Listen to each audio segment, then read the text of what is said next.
चलिए सीधे मध्य प्रदेश लिए चलते हैं। पुलिस अधिकारियों की मीटिंग के बाद मुख्यमंत्री मोहन यादव संबोधित कर रहे हैं, क्या कुछ कह रहे हैं सुनवाते हैं। ऐसे अलग अलग मानवीय पक्ष को लेकर भी हमने सारी बातों का विचार किया है और कुछ निर्णय भी किए, जैसे कुछ वाहन की ज़रूरत उनको है, कुछ छोटे मोटे फंड की ज़रूरत है, भविष्य में बटालियन बनाने की आवश्यकता है। ऐसे कई मामलों को समग्र रूप से उनसे कहा कि प्लान बनाएं, कुछ इस बजट में, कुछ अगले बजट में, क्रमशः उन सारे कामों को हम करेंगे।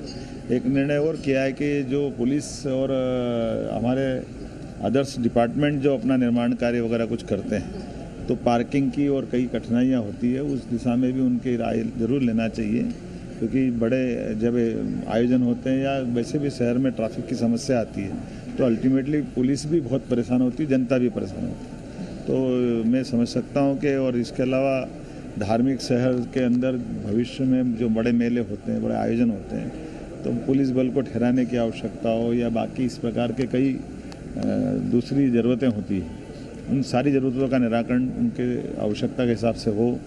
और आने वाले 25 साल तक की ये आज़ादी का अमृतकाल में माननीय प्रधानमंत्री जी की जो भावना है कि हम 25 साल तक पुलिस को आगे किस स्तर तक ले जाना चाहते हैं, एक इसका पूरा प्लान बनाने की भी ज़रूरत है। मैंने उनसे कहा है कि आप अपनी तैयारी करिए, सरकार उनके साथ है, निश्चित रूप से हम इसमें अच्छा काम करेंगे। सर कल सरकार कर रही है, सर क्या कुछ उसका रूपरेखा रहेगा? मैंने माननीय प्रधानमंत्री की ये जो भारत विकास संकल्प यात्रा जो कल्पना है, हमारे 5 राज्यों में पिछले ये यात्रा पूरे देश में बाकी राज्यों में पहले निकाली गई थी, लेकिन जहाँ जहाँ विधानसभा के चुनाव थे, चुनाव के कारण राज्यों को छूट दी गई थी। लेकिन कल माननीय प्रधानमंत्री हमारे साथ जुड़ करके इस पूरे मध्य प्रदेश की यात्रा के साथ 5 राज्यों में, जो छत्तीसगढ़, मध्य प्रदेश, मिजोरम और तेलंगाना, इन पूरे राज्यों में वो यात्रा का कल शुभारंभ एक साथ करेंगे। मैं उज्जैन से उस कार्यक्रम को प्रदेश स्तर का कार्यक्रम में शामिल हुआ और इसके अलावा सारे राज्य के अलग अलग जिले के विधायक, जिला अध्यक्ष, हमारे बाकी अन्य अन्य संस्थाओं के लोग और पूरे उत्साह से पूरा प्रशासन इस पूरी यात्रा को 16 दिसंबर से 26 जनवरी तक निकालने वाला है। और जहां एक दिन में 2 पंचायत या 25,000 की आबादी में 2 कार्यक्रम, ऐसी इसकी कल्पना की गई है। लेकिन अगर संख्या कम ज़्यादा करना पड़े तो रद्द बढ़ाकर भी हम इस पूरे आयोजन को अच्छे से करेंगे। और इस आयोजन को केवल सामान्य आयोजन न मानते हुए जनता की लोक हित से जितनी योजना है उनके हितग्राहियों को इसका लाभ दिलवाना, या जो हमारे सर्विस डिपार्टमेंट है वो अपना ठीक से काम करे। मैंने कहा कि केवल जहाँ जहाँ यात्रा जाएगी वहाँ न करते हुए पूरे 40 दिन का एक रोड मैप बना करके पूरे प्रदेश में ऐसे सारे विभागों को दक्षता से काम करना की ज़रूरत रहेगी जो सारे इस दायरे में आते हैं। तो स्टेट गवर्नमेंट ये माननीय प्रधानमंत्री जी के अद्वितीय अभियान का स्वागत करती है और हम सब मिल करके उन पूरे अभियान को सार्थक करेंगे। जो भी लैब्स है कोई निर्देश दिया आपने प्रदेश में, कोई लैब्स जो हैं प्रदेश में, उनको लेकर कोई दिशा निर्देश? 2 तरह की चीज़ें हैं। जैसे फॉरेंसिक लैब को लेकर के मैंने पुलिस में कहा है कि हमारी अब भविष्य की जो चुनौतियां हैं उसमें जो जो ज़रूरतें हैं उसके पदों की, लैब की या बाकी व्यवस्थाओं की, उसको भी देखें।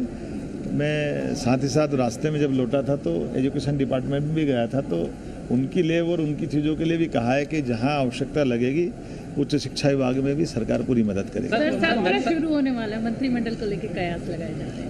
ये मेरा नक्सलवाद और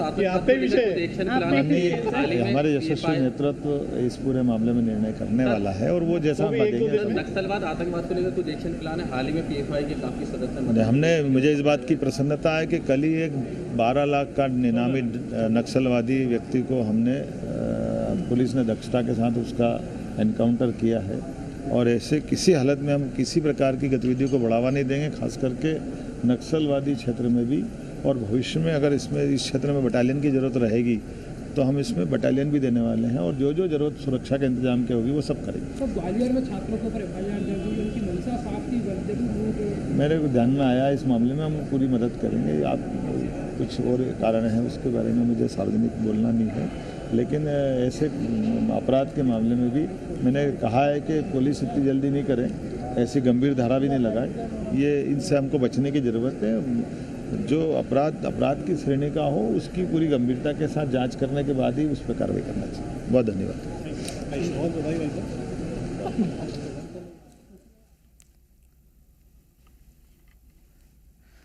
पुलिस अधिकारियों की बैठक के बाद मुख्यमंत्री डॉक्टर मोहन यादव पत्रकारों से चर्चा कर रहे थे, तमाम सवालों के जवाब दिए और किस तरह से कानून व्यवस्था, लॉ एंड ऑर्डर, सुरक्षा के लिहाज से मध्य प्रदेश को बेहतर किया जा सकता है, उस पर उन्होंने बातचीत की। साथ ही कई मुद्दे ऐसे हैं जिनको लेकर भी बातचीत की। नक्सलवाद को लेकर उन्होंने कहा कि लगातार पुलिस प्रशासन बेहतर काम कर रहा है, लेकिन किसी भी तरह से अपराधियों को यहां बढ़ने नहीं दिया जाएगा।